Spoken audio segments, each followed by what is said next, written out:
Hello, everyone. Hello. Happy Monday. Happy Monday to everyone. I'm back. Carly's here. Yes. It's a regularly scheduled Monday, and we're only a few Woohoo. seconds late starting the feed. It's a miracle. Sorry, we were talking about slides. It's We were so very, excited to talk about slides. very engaging dialogue. Yes, and stay tuned, and you will hear more of it very soon. But first, we got to say hello to some of our friends who are up in the chat early, starting with Mr. Vince Lamb, wishing everyone a very happy Earth Day and an happy anniversary to Animal Kingdom opening. Yes, those are both tomorrow on the 22nd. He says, not every day he sees Paramount properties being celebrated in theme parks. Okay. And we've also got in Derek's Corner, Blossom and Michelangelo. Hello, Hello. folks. Thanks for joining us as always. Yep, we've got some cruise news to talk about. We've got some theme park news to talk about. Excited to jump into it. And but before we do, one last voice. Brian Sager says it's been a very, very long week. Star Wars Celebration in Japan, which is not one of the topics we were going to copy today or But our cover sponsor is today. there. Our sponsor, yes, MEI-Travel. And I watched a little bit of the live feeds. And I have thoughts about the way American congoers react to Japanese queue management. But and of course, there's too much Epic Universe goodness going on. But that is also, we have been talking lots of Epic Universe lately, so we're going to take a week off from Epic. But we got lots of other things to talk about. So why don't we go ahead and kick this thing off in 3, 2. Please lower your head and watch your step while boarding. Welcome to the Attractions Podcast. You are all clear for dispatch. Have fun.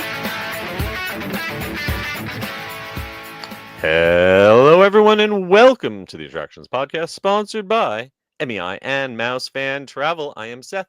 And I'm Carly. And we're here to talk to you about the latest and greatest in theme park news and more, as well as what's been going on in our own lives. And I think we're going to be talking about what I've been doing for the last week in just a few seconds. So, Carly, what have you been up to? Yes, I was also doing cruise things, and I was so happy last week. We had Blake as your, filling in for you, but Yep. we had so much fun together at the Disney Destiny event. There's been so much cruise news coming out. And then personally, I finally got to share that I got a book deal. Yay! Mazel tov, congratulations. Thank you so much. And it was so poetic because the news came out as I was walking to Magic Kingdom. And I was just having one of those like quiet mornings, where you kind of just want to go in, do a lap and like just do something for yourself. I really didn't have a purpose, just wanted to go for a walk. And the news came out. And so I was so excited. Couldn't have been a better place to do it. And yes. And for anyone who didn't hear the news, why don't you give yourself a shameless plug and tell us of course. It is called the Unofficial Disney Parks Retro Cookbook, and we are going to be talking about foods and restaurants of Disney yesteryear, going all the way back to the opening of Disneyland, going all the way up to, so this won't come out till October 2026, so Pizza Rizzo's in there. So we're just kind of spanning the gambit. And that makes my heart cry to think that Pizza Rizzo is now retro. I know. It's crazy. I'm almost like in the end of writing it, and I haven't done that yet because it feels weird. Like I've already written about Tom Sawyer Island in the past, which it still exists at Magic Kingdom. So I'm not quite emotionally there to write about Pizza Rizzo. And so we have till June 7th. I'm definitely going to go get a pizza at some point just for one last time. And when can we look for this on our bookstore shelves for those? So this is bookstores. Holiday 2026. So it is, as you know, a fellow author. It takes a while, especially. I'm sure you're going to have lots of photos. It's going to be color. Those books take a long time to produce. Yes, shout out to HarperCollins. They are really beefing up the food budget, which is Excellent. important. So this is going to be like a coffee table book that you can gift, and the pictures are going to be awesome. And then Now, will you be cooking all of these items yourself? so basically, I have a partner that I'm doing with it, Julie Tremaine. She is a recipe developer and has done a ton of cookbooks, including the official Disney Villains cookbook, the Seinfeld cookbook. So she is doing all the recipe development. I am doing the cocktails. So Excellent. we have everything from like Walt Well, Disney we can count on you to taste test all of it. Oh yes, I mean I think I have an expert level cocktail tasting palette. Well, So feel free to invite me if you need. Yeah, so you'll have to help with me test, especially when I do the Pleasure Island drinks. Oh, absolute kungaloosh. I'm there. Kungaloosh, I think yes. I might still have a canteen, like they sold a I souvenir. have two Oh, that my yeah. family saved, and it is like my most prized possession. I'm wearing my Pleasure Island shirt and hat today because I was feeling like a 90s kid. Good for you. Good for Yeah. you. So Well, I cannot wait. I will be the first one lining up to get an autographed copy when they come out. Make a great gift for not this Christmas, but next Christmas. next Christmas and Hanukkah. All right. And Well, we happy got. Passover also, and happy Thank you very Easter. much. Happy Passover, happy Easter to everyone who celebrates, and happy end of spring break season for those of you who work God, in that's the long. theme parks. This has been one of the longest spring Right. breaks ever. Just seemed to go on forever. So hopefully, crowds will take a little pause before the opening of Epic in just a couple weeks. Right. Gosh. Are you going back? I booked my annual pass holder preview date. You're going back as well. I will, if you happen to be at Epic on the 29th or the 30th or the 1st of this month, you might bump into me. I've kind of got an addiction. I got to see how many tickets I can actually afford to purchase for myself. Yeah. Yeah. Yep. But yes, I want to spend as much time. Right now I think the capacity is being capped at about a quarter of what it will be after grand opening. Those wait And- times, oh my God, Chef's Kiss are a dream. People have been flooding in them. There's, been long lines, people showing up early in the morning. But then you look in the afternoons and people have been walking on to Monsters when it's been running. And people have been taking 8 laps in a row on Stardust Racers, which don't know if that's healthy or not, but I'll give it 1 or 2 in a row. That's All right. incredible. Without any further ado, let us combine talking about what I did this last week with our news in the queue.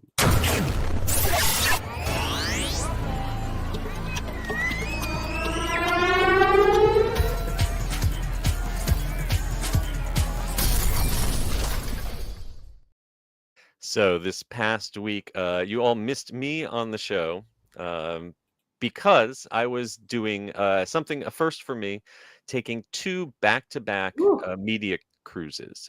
They launched both the MSC World America, immediately followed by the Norwegian Aqua, both out of Miami. MSC was going out of their brand new cruise port, which is now the largest cruise port in the world, cruise terminal in the world. Wow. And really nice, incredibly smooth boarding procedure. And the MSC World America is an absolutely huge ship.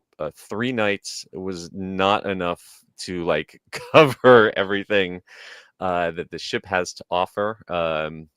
It is definitely, if you look at it and look through the photo tour that has been posted from photos from Matt and Jackie Roseboom. They are publishers, were there on the cruise ship with me. And we've got a full report, but I just want to kind of go through and point out a few highlights. Have you ever been on an MSC ship? So I was just about to ask you, Okay. for me personally and for our listeners, what is, if you had to sum up the vibe of an MSC? We have Carnival, I think Budget, Royal, I think Party, Disney, I think Family and Customer Service. What would you say, MSC? MSC is definitely got a very European feel. It's got a lot of DNA from its Italian family owned corporation. And this ship in particular, they've tried to adapt it to Americans as much as possible. But I would kind of say MSC is like the Carnival of Europe. Um, Oh, so yes. so it is in terms of like value. It is really, when you price it against other cruise lines, it is priced more in the much more in the Carnival price bracket than a Disney, a Norwegian, a Celebrity, any of those. Mhm. Absolutely. And when you say European, do you mean in the way things are laid out and the architecture and the decor? um, yes, yes, and also in the service. Mhm. And I mean that both as a positive and a negative. I could probably do a whole episode with you on the vibe of MSC. But basically, if you are a patient person, MSC can be great. If you're the kind of person who likes a meal to take 2.5 hours, MSC is your jam. That's kind of what I was If, thinking because it's wham bam, thank you, ma'am on a yes, lot of American cruise lines, yes. I will say, well, before I start getting too deep in the weeds, Yes. Tell us let's what go world over a America little bit is. of the outline of what this ship has to offer, and kind of a few of the highlights that we have covered in this photo tour. First of all, shout out to Drew Barrymore and Orlando Bloom. Drew is the godmother of the ship, and she brought Orlando along because they were in a Super Bowl commercial that you might have seen for MSC. They both, we didn't get to get any real close FaceTime, but saw them at a couple events. They spoke, and Drew always seems very genuine to me. I've always been Yep. a fan. And Orlando actually spoke very movingly about how he agreed to do this because of MSC's environmental work. They do, this marine preserve on their private island, and the ship itself is one of the first that runs purely on LNG instead of more carbon polluting fuels, and they can even hook it up to shore power when they're docked so that they don't have to run the engines. So the other thing about this ship is that you can tell the design is very much, they looked at kind of the Oasis class at Royal Caribbean, Mhm. with the split hull where you've got balcony rooms that look down onto a promenade, and then a dry slide in the back. That's, we've seen that kind of design before. What I especially liked though about MSC's version is that they had these skywalks going across of it, that this was the buffet up here. So like you Wow. could walk from one side to the buffet to the other, and this was a glass bottomed walkway, so you could walk across from like the salad station to the carving station and have like a 70-foot drop under your feet. That is um cool. And I yeah, love the lights. Yeah. and these lights all at night did a synchronized light display set to Latin music. They called it the Palm Tree Light Show. Cute. So a lot of upgrades. If you've been on a previous MSC ship, this is by far their nicest design. They've added a bunch of things. I love the Greek restaurant that they added. This is kind of their central area, is a 3-level. They call it the terraces, and it's got a digital screen overhead, almost like something you'd see in Las Vegas, projecting. Opening day was projecting the American flag, but later it was having fish. It was like a giant aquarium, Oh. and it synced up with lights all through the space. A lot of high tech stuff, really nicely done. And all your standard amenities, from the kids splash pads and the water slides. They even had a virtual reality water slide where you strapped on like a Quest headset, waterproof version, and as you went down the water slide, you saw jungles and butterflies, and Wow. it was a little stuttery for me. It was still had some bugs to work out, but it was a nice attempt. And they had quite a few headliner attractions. The one that they really are hyping is the cliffhanger. You can see our pictures. This is literally a swing ride that takes you over the top edge of the top deck and swings you out over the edge.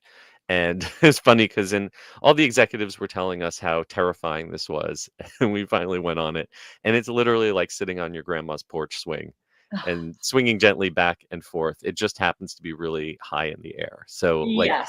there's like swing rides on top of the what is the big needle in Las Vegas, the Stratosphere. Yeah. That's a scary swing ride. You know what? I will tell you, I almost lost my, whatever on Icon of the Seas because they're over the water activity. You're using your body. I guess that's the best way to describe it. It's like a ropes course where you're just walking.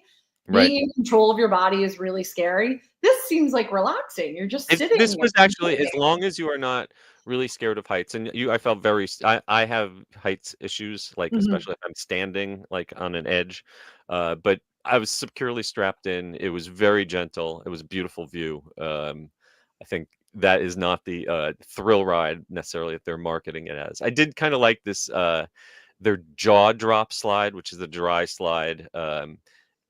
You had to kind of scoot yourself to get started, and at the end it went really, really slow. I almost got stuck.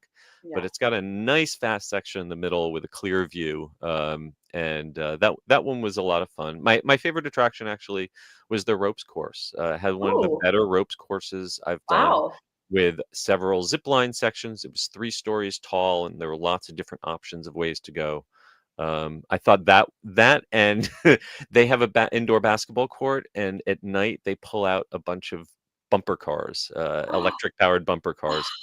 And smashing into our publisher Matt in Bumper Cards. He posted, and go and look at his Instagram. I reposted on mine of me smashing into him on the bumper cars. That was probably my favorite attraction on the boat. That is so fun. Yes, I mean, this is definitely attraction heavy. Yeah, are there other ships? I'm not familiar with them. Are the other ships as attraction heavy as this new one? They've tried all sorts of different things on their ships. Almost all their ships have some sort of virtual reality. Some of them have a full 4DX theater. This one doesn't, but it does have some simulator, like Formula One simulator cars. Their biggest attempt has been they put a robo coaster on the top of a ship. 2 of them, I think. Kind of like what they're getting at the Stark Flight Lab at Disneyland. And I think, a robo coaster and sea salt air probably is not the best combination. So haven't seen another one of those. But the other thing that MSC does do well is they have really talented live singers, dancers, musicians.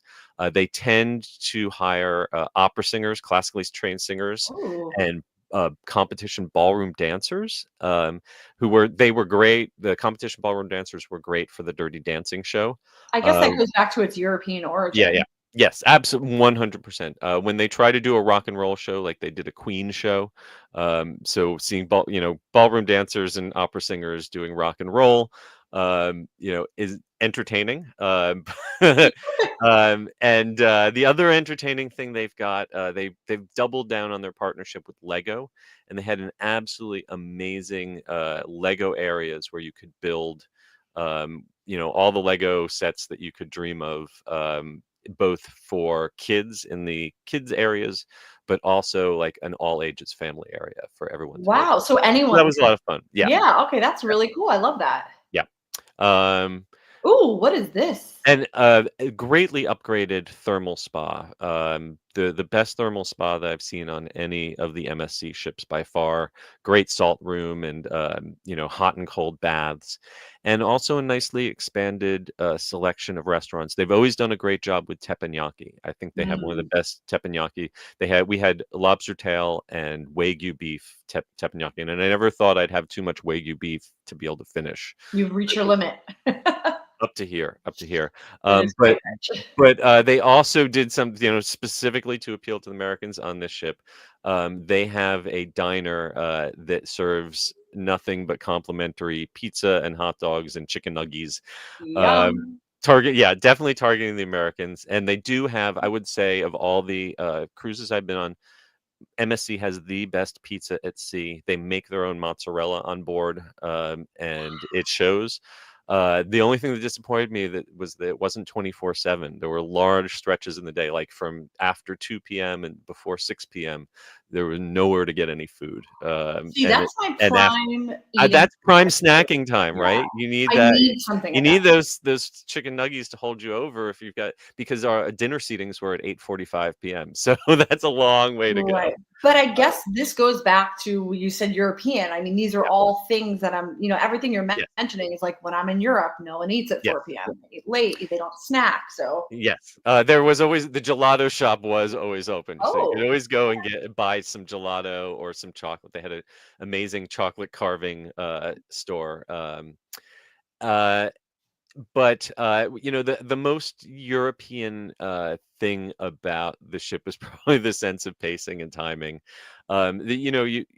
You really have to kind of relax and not expect anything to run on schedule. Um, I will say that this is not just on the World America. This applies to every single sailing on MSC I've ever been on. mhm. Not one single show, event, programming, whatever, has ever started on time. That I Not think once. that's crazy because usually they run like an army star. Usually on a cruise ship, they know that you've got to get from dinner, you get to this, to that, Yeah. and it's like everything on MSC every time is just kind of a suggestion. So did And this screw you over when you had multiple things planned? there were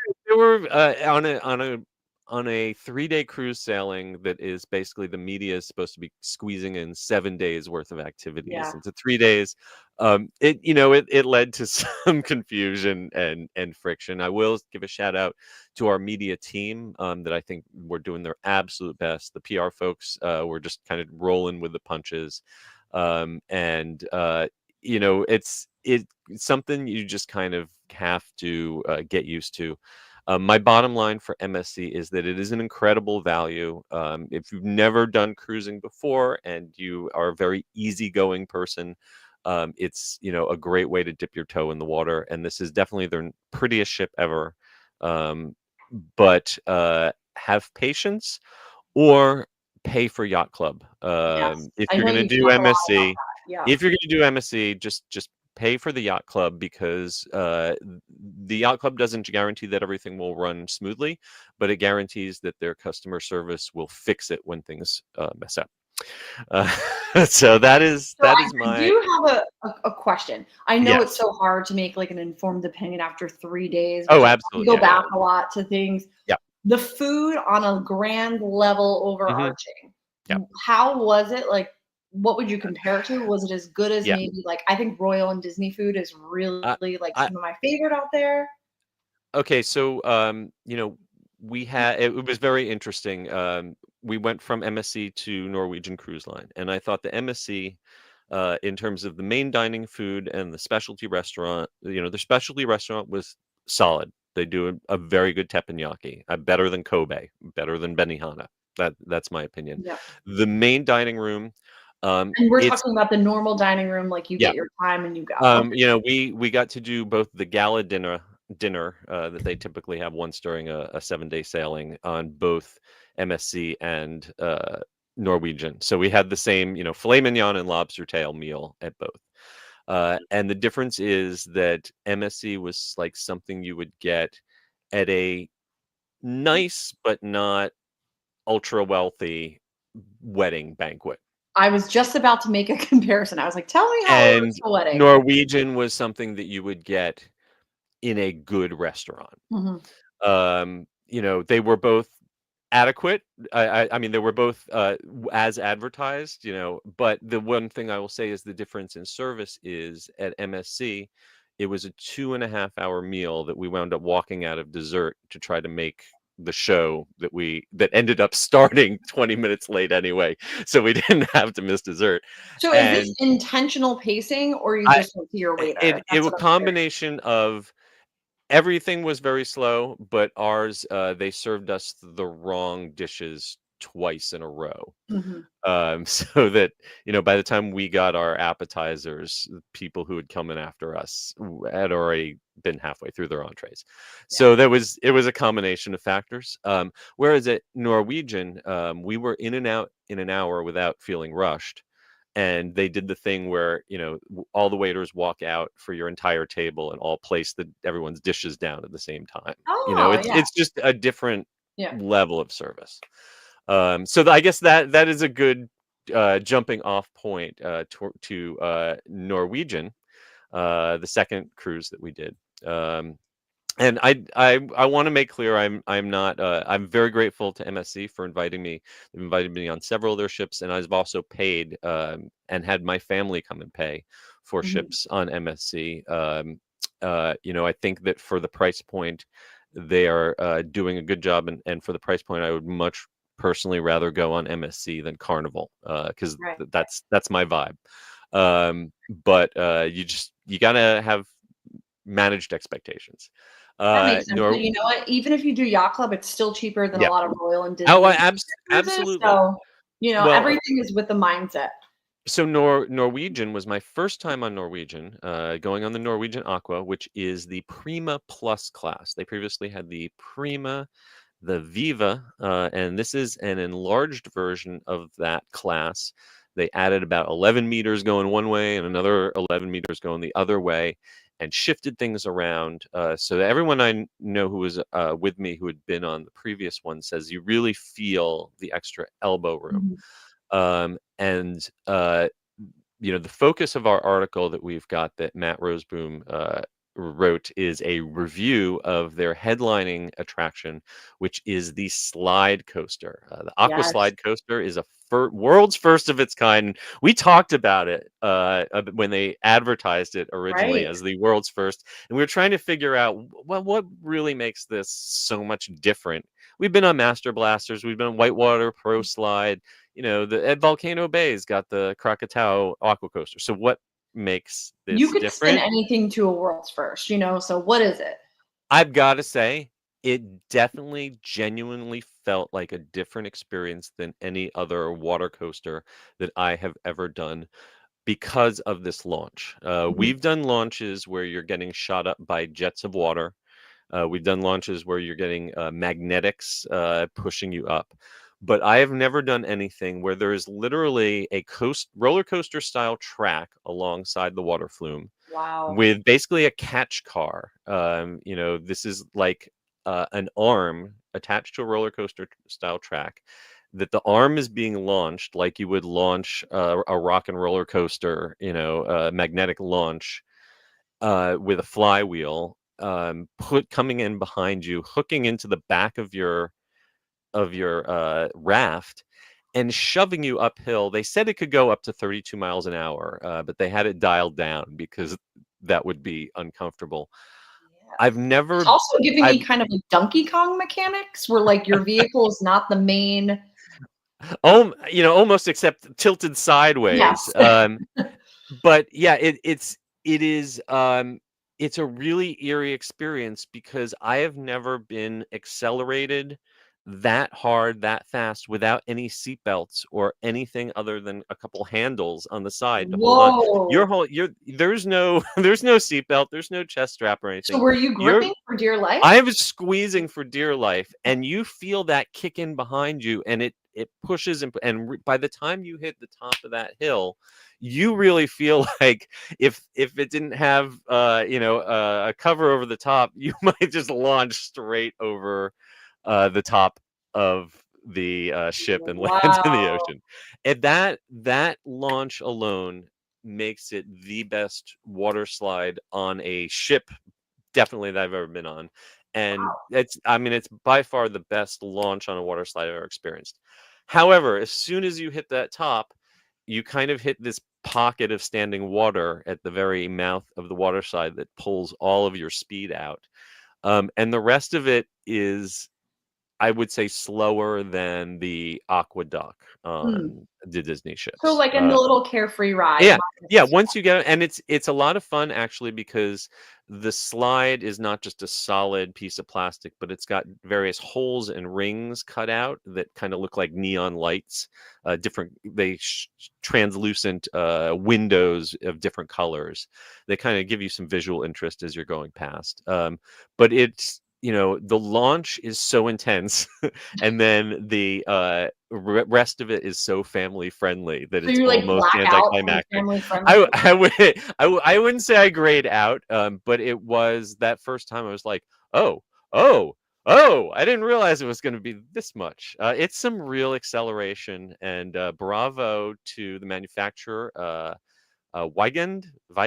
It's a German name that I've mispronounced before, and I'm sure I You will nailed it. mispronounce again.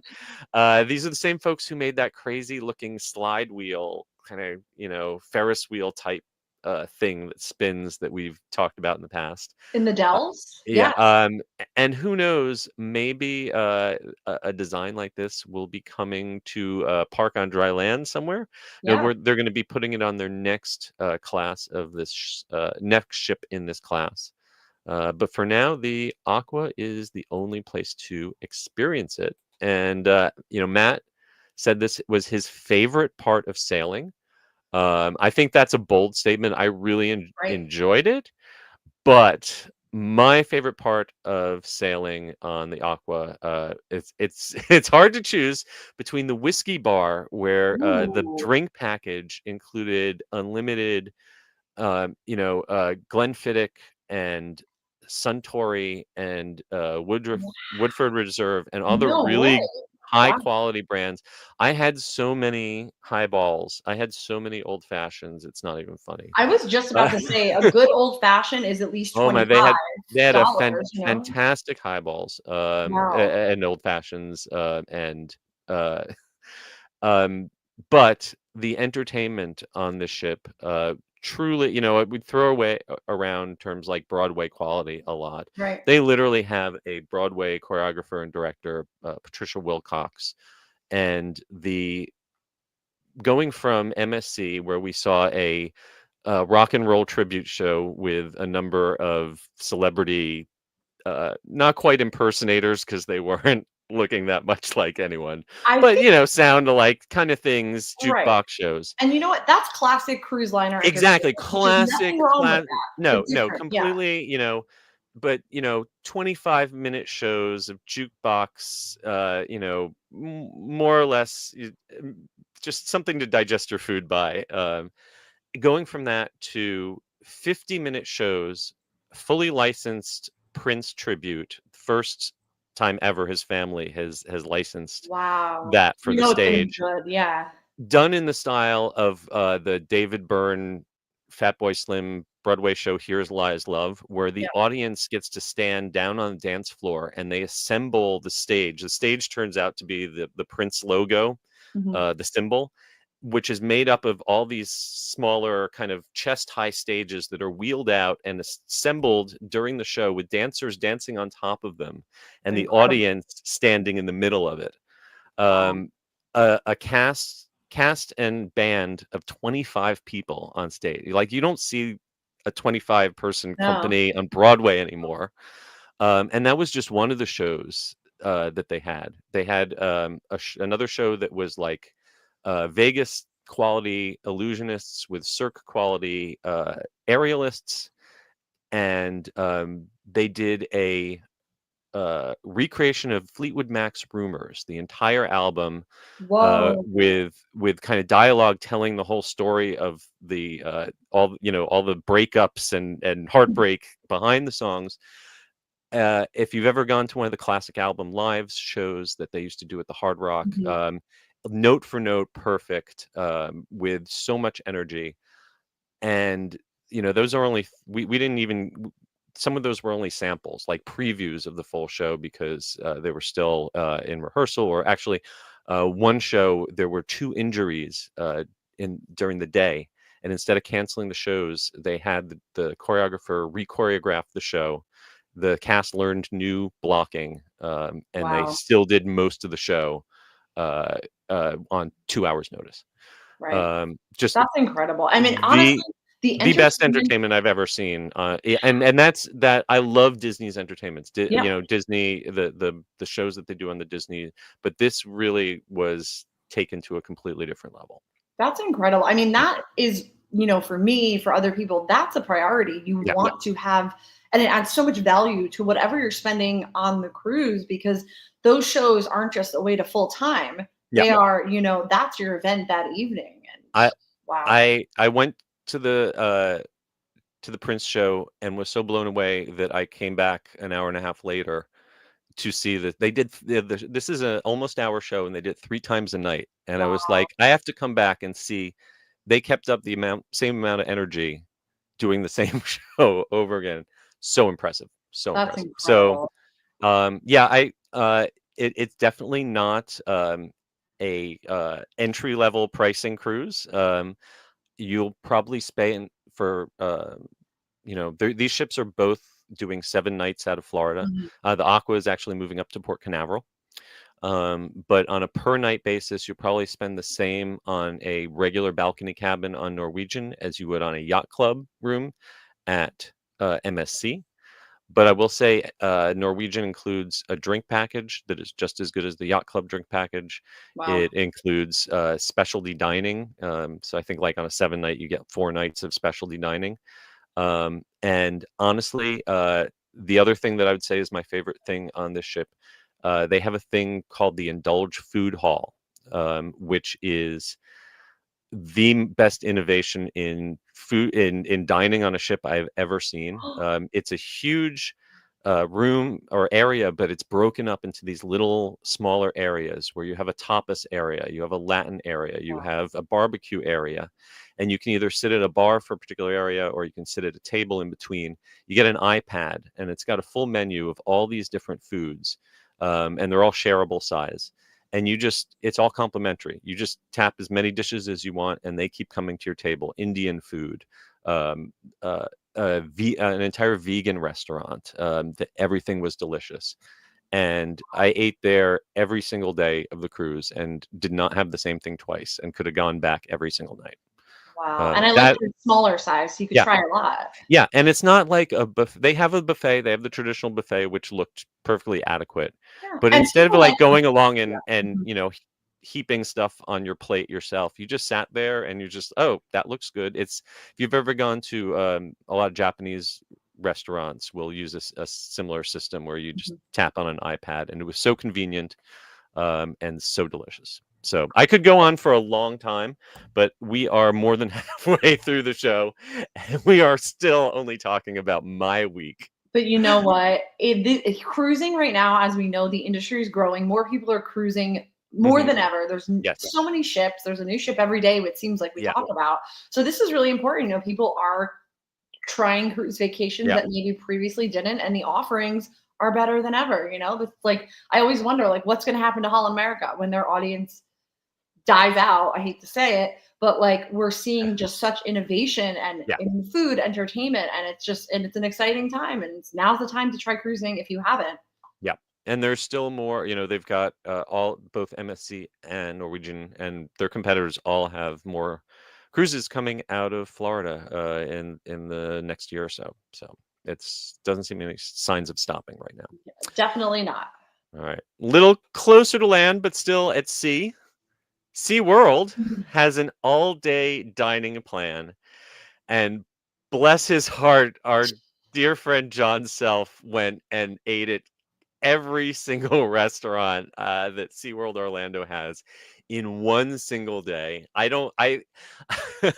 think that he may have broken the company. If they go bankrupt, we know it's because he got too much value out of his one-day dining plan to bring us this review. And we're not going to go blow by blow, but if you have ever wondered how much value you can squeeze A out lot. of SeaWorld Orlando's all-day dining plan. I remember back when Universal used to do something like Mhm. this, and I would get those occasionally because for $20 you could get, multiple meals throughout the day. They got rid of that a long, long time ago. Have you ever done this dining plan at Yes. SeaWorld? So All not at right. SeaWorld. I tried it a few years ago at Knott's Berry Farm. Oh, okay. And same concept every 90 minutes. Yep. I think after 2 goes, we gave up because it really, really is so much food. Like it's full entrees, and there's no way that you could eat all that and also go on rides and be hungry. You know, it's definitely, if you are big eaters, or even if you don't like go every 90 minutes, it's definitely a way to get a full value. But I do have to say, the picture of the chicken at SeaWorld Orlando has haunted my mind since I read this article. If you have a weak stomach, I wouldn't recommend looking at the photo. But I'm very iffy with chicken, So and you might want to avert your eyes from the screen if you're watching the yes, YouTube I feed. cannot get over this photo of this. So this, chicken. I will say that this, and I used to be a fan of it, not necessarily SeaWorld, but the Busch parks Yeah. back in the day, especially Busch Gardens Williamsburg, used to have famously good fast food, particularly the smokehouse. They used to have great barbecue Yeah. chicken, great barbecue ribs. It has been a very long time since I have eaten anything that other than festival food at SeaWorld, and I don't necessarily think that the photos in this article are a great advertisement for SeaWorld's food. Particularly, this is the palest chicken that I have ever seen sitting atop a Caesar salad. Maybe it was like steamed. Maybe it's for like people on one of those diets where it's like we blanched the chicken. There's no salt. There's no You just made me gaggle. grill marks. Yeah. Yes. I don't know what to tell you, I but will say the flatbread pizza looks like, I mean, not the best pizza you're ever gonna have, but it looks pretty solid from this photo. and yes, you know, there are some things on this where John points out are better than others. The flatbread pizza is definitely probably one of the better picks. The deal is that, as you mentioned, every 90 minutes you can get a meal, and a meal consists of an entree, a non-alcoholic beverage like a soda, and either a side dish. And their side dishes are really substantial. Like you can get a Caesar salad topped with bland chicken, Yeah. or Or even like a dessert. or a dessert, you know, cupcake, slice of cake, or Yeah. whatever. But you do that every single 90 minutes from whenever the first restaurant opens until the last one closes. $59.99 for adults, and then it's plus tax plus whatever surcharge they happen to be charging this week. $29.99 plus for kids. But I believe that John got one of these Black Friday deals and paid about $30 for this. Wow. So that's like one meal there. Yeah. Exactly. Yeah, absolutely. Any one meal at SeaWorld now is going to cost you $25, maybe even $30. Especially per if you're getting person. like a Diet Coke and maybe a Yeah. cupcake on the side, that is definitely going to be that. So think about it. If you get, I think the full price is $59.99. If you do just 2 meals, so like say you get an early lunch, I think he said most restaurants open at 11, and then you get like a late lunch or early dinner, you already earned your money. Yeah. So Oh even no. a day, you know. Yeah, I mean, earning. Yeah, you've definitely made your money in terms of like pure calorie count, in terms of volume. How much of these you are willing and able to eat your way through? John, you know, very thoughtfully documented the plates before he began eating. Camera eats first. Did not necessarily show us how much of these he was able to stomach. So I. Camera eats first, garbage can eats last. I know just looking at all of these pictures, I felt like I didn't need to eat anything for the rest of today afterwards. I'm like, yeah, I don't. 100%. So, take the takeaways. The egg rolls are probably the best thing he ate all day. So those are a winner. The barbecue ribs apparently are not what they used to be back in the day. Theme park steak, always a risky proposition. Can't go wrong with an Oreo cupcake. And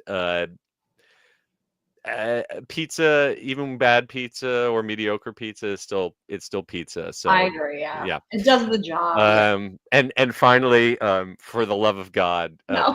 pass on the chicken. Just Yes. say no to the chicken, and yeah, or at least go for the barbecue chicken, the smoked chicken, not the chicken Caesar.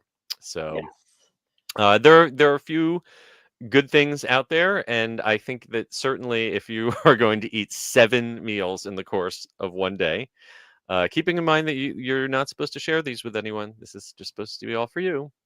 Um, Okay. I won't. our next article from John Self, I'm sure, will be him reviewing the food in the hospital's cardiac care clinic, where he has been checked in after a massive coronary. Bless you, John. Honestly, it More sounds more like a power to you. fun way to spend the day, Yeah. just Yes. when I did it, I set my alarm on my But phone. but the crazy thing is that he didn't just eat his way around the park. After each of these, he tells you about the roller coaster that he Oh, immediately went on did afterwards. So not. this, yeah, this is some sort of masochistic experiment. Yes. Not for the faint of heart. Theme park No, food. or weak of stomach. Absolutely No. not. Oh, moving right along to one of my favorite parks in the whole world that we never ever really get to talk about. No. And I tell you that, there is not some big event, there's not some promotion. It's just Gretchen Whittington wrote a great little tribute to Knoebels, the amusement park in Pennsylvania, not far from where my wife grew up.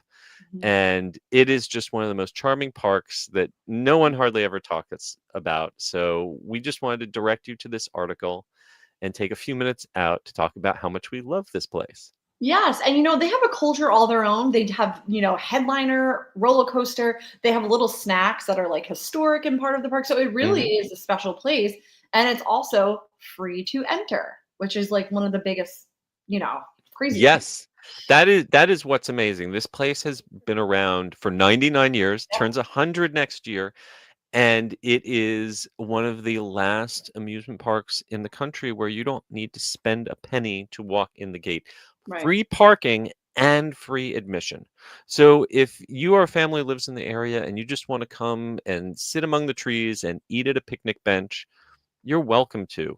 Which is like And our theme park style anyway. yeah, So yeah, that's really absolutely. close. It's like having an annual pass to Epcot, Right. except the food is all like traditional Pennsylvania fare food and really cheap and really good.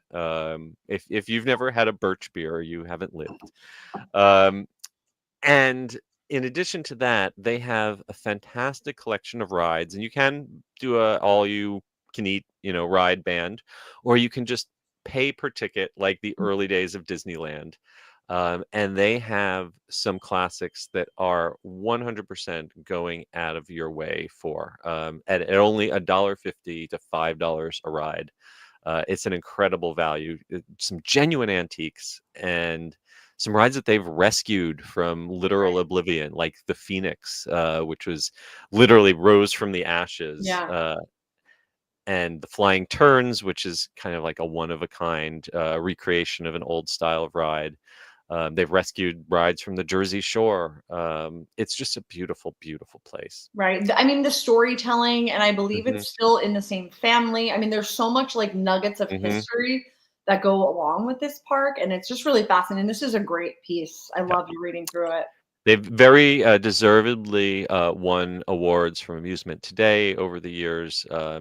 They've got a great museum of the park's history, and they've got some really unique rides. A one of a kind haunted mansion dark ride that's totally different from Disney's Haunted Mansion, and a one of these flying rides where you can snap the rudder and make the cars swing out on the chains and flip around backwards. Mhm. That you don't see hardly any of those No. anymore. This is Elysburg, Pennsylvania. It's about an hour north of Harrisburg. Yeah, Harrisburg. And it's really they've got a campground and cabins you can rent. They've got a water park, but it's just it's really plan a trip there's also, other things like Kennywood further west in Pennsylvania. So take some time away from Right. the big theme parks on the coasts and explore ones like these, because they're really, really charming and a Yes, and we wonderful need experience. these historic ones to stay around forever. Amen. Amen. Yeah. Want to see make them past 100 for sure. All right. And finally, we're going to end the news in the queue out at Universal Studios in Hollywood, Ooh. where the Olympics are coming in 2028 to Los Angeles. And one sport is going to be played in a very famous movie location on the studio backlot. Uh, Badminton and Back to the Future is the mashup that I did not have on my bingo card. How about you? No, how quickly can I learn the sport and qualify for the Yeah, Olympics? Because no, this would be really crazy. no. It's not badminton. I It's like the squash. alliteration. It is squash, yet another racket sport, which I'm surprised that squash is still in there and hasn't been kicked out for pickleball yet. But squash will make its Olympic debut at the Los Angeles Games, and it will be the competition will be held on Courthouse Square in the Universal Studios lot, none other than the setting of Hill Valley Back to the Future, which you are going to be strolling around very soon So excited. as part of FanFest Nights, which we'll be talking about in just a few minutes. We've still got a few years for them to prep for this, July 14th through 30th of 2028. So they won't be clearing out the area yet to build those courts quite yet. But this is pretty. Do you think this will convert you to becoming a squash fan? No, but I would go just to, watch sports things happen on such a famous location. I think that they should have the DeLorean just drive laps around the court, like I every time there's a good volley or something. There should be a cannot lightning wait for strike. what activations they come up with for this. It's going to be good. Oh yeah, they're gonna milk everything they Mhm. possibly can out of this, because the Olympics is one of the most watched events in the world, so worldwide publicity focused there. We will see. Back in 1984, when they had the Olympics in Los Angeles, they thought it was going to be a huge boon for local attractions, and it ended up kind of hurting tourism in the area outside the Olympics. We'll see if that happens again this time. But like I said, we've got till July of 2028 to figure out how this is going to happen. Honestly, I am waiting on bated breath because this sounds just Los Angeles in general, seeing the Olympics is wow. I don't have words. And for those of you Disney fans who are saying be fair to Anaheim, don't worry. The Anaheim Arena, where the Anaheim Ducks play, is going to be hosting the volleyball tournament. So yes. All right. Well, that sets us up perfectly for what we are going to talk about in our main attraction. But before we do that, it's time to hear a word from our sponsor. The Attractions Podcast is brought to you by MEI and MEI-Travel. Whether your next vacation is a magical trip to the theme parks, an exciting adventure to the pyramids of Egypt, or just a relaxing cruise on the turquoise waters of the Bahamas, MEI-Travel provides premium service and expert advice to help you get the most of your vacation. They are always free of any hidden fees or costs to you. Visit them at mei-travel.com. It's time for the main attraction! Okay, for this week's main attraction, we are just days away from Carly making me extremely jealous by experiencing the Universal Studios Hollywood's first ever Fan Fest nights. But Jeff DePaoli has beat her to the punch by getting an exclusive preview. He got a guided tour of some of the experiences that are going to be happening at FanFest nights from Stephen Sirkis, who was the entertainment production senior director there at Universal Studios Hollywood. And he has an amazing in-depth preview of both the Star Trek Red Alert and Dungeons & Dragons Secrets of Waterdeep experiences that Carly and other folks are going to enjoy coming up very soon. Yes. I mean, I'm just so excited. Now, where is your hype level on a scale? Well, it's both of these that I'm the most hyped for. I love Back to the Yes, Future, and I have no fandom for Dungeons and Dragons, but it is in partnership with Jim Henson, so yes. I'm really excited to see that. Absolutely. I feel like having read both of these, they both sound like experiences that even if you just have a very casual awareness of the brand, Mhm.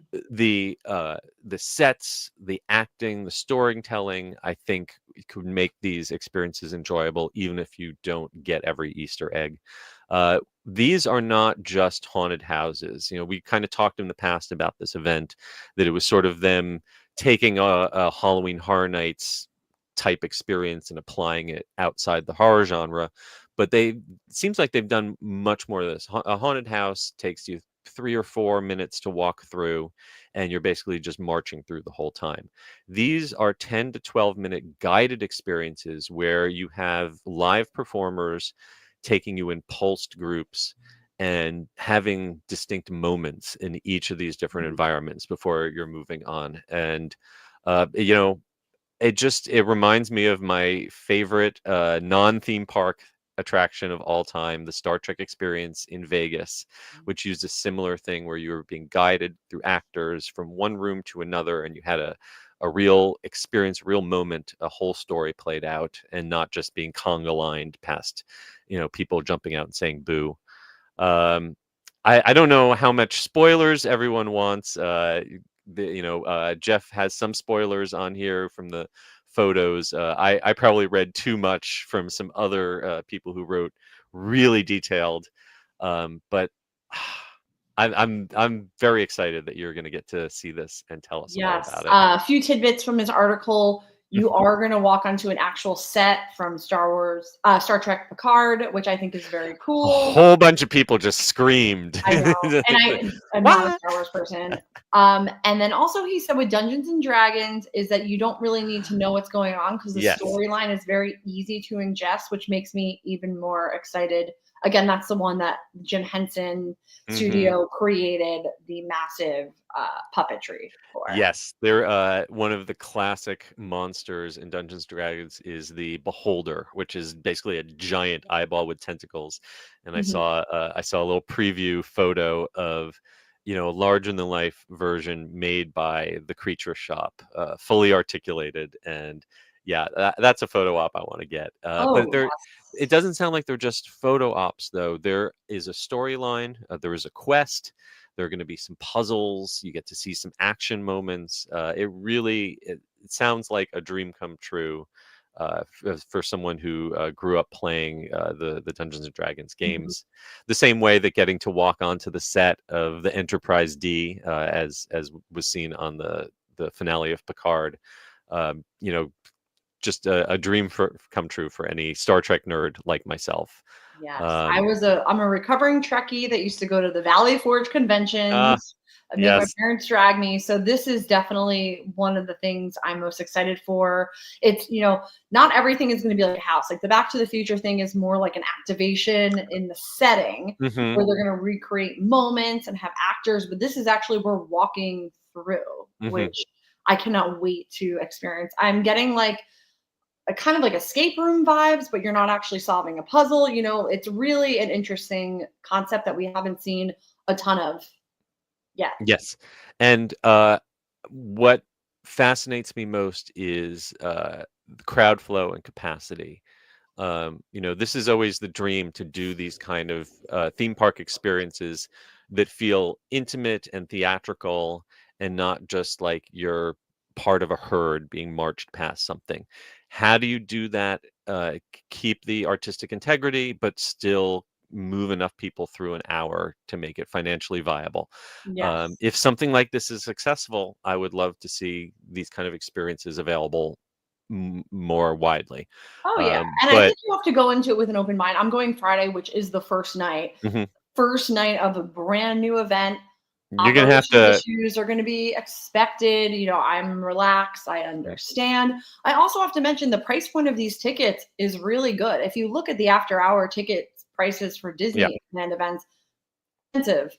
This is, Yeah. I think it starts at 75 or somewhere around there. When I compare the unique entertainment available in this to something like a Disneyland After Dark or Oogie Boogie Bash, um, yeah, there's no parade, there's no fireworks, but there's unique crafted experiences that require a lot of performers, a lot of scenic talent, and from the description of this, they did not go cheap on these sets. They No. didn't. These are think of the grandest sound stages sets from Halloween Horror Nights, and then make them even bigger.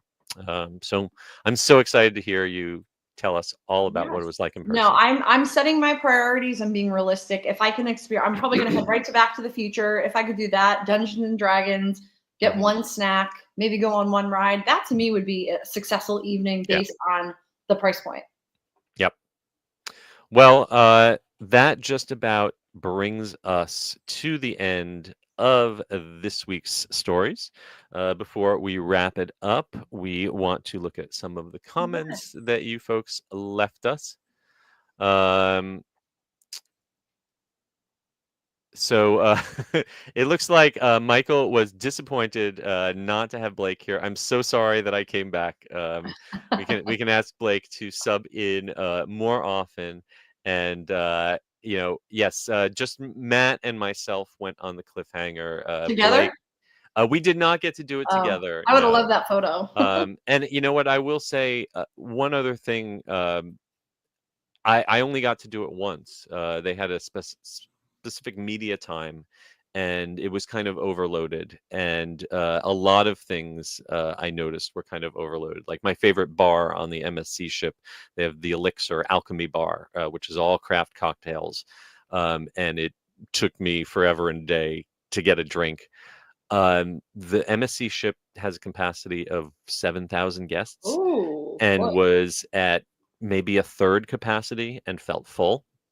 Whereas the Norwegian ship has a capacity of something like 3,500 and was about 2/3 full and felt empty. So take that for what it's worth. Who else do we have checking in? Oh, and finally, Michael Bingham. Of course, we could not have a Thank show you. without Michael Bingham checking in. Sorry you were a little late, but it's always good to hear from you. All right. Well, all right. That is going to wrap it up. We want to thank our sponsors, MEI and MouseFan again. And we want to remind everyone to please give us rating and review on Apple Podcasts, Spotify, or wherever you happen to listen to us. Please give us a like and subscribe here on YouTube, and be sure to follow us at attractionsmagazine.com and search for Attractions Magazine on your favorite social media platforms. Carly, where can folks find you on the interwebs? Yes, I am on Instagram at Adventures by Carly. And you can find me at Eskubursky or at The Unofficial Guides, or at theunofficialguides.com, where you can pick up copies of my books. And until next week, we hope you be safe, try something new, and most importantly, have fun. And we'll see you again next time. Bye. Bye.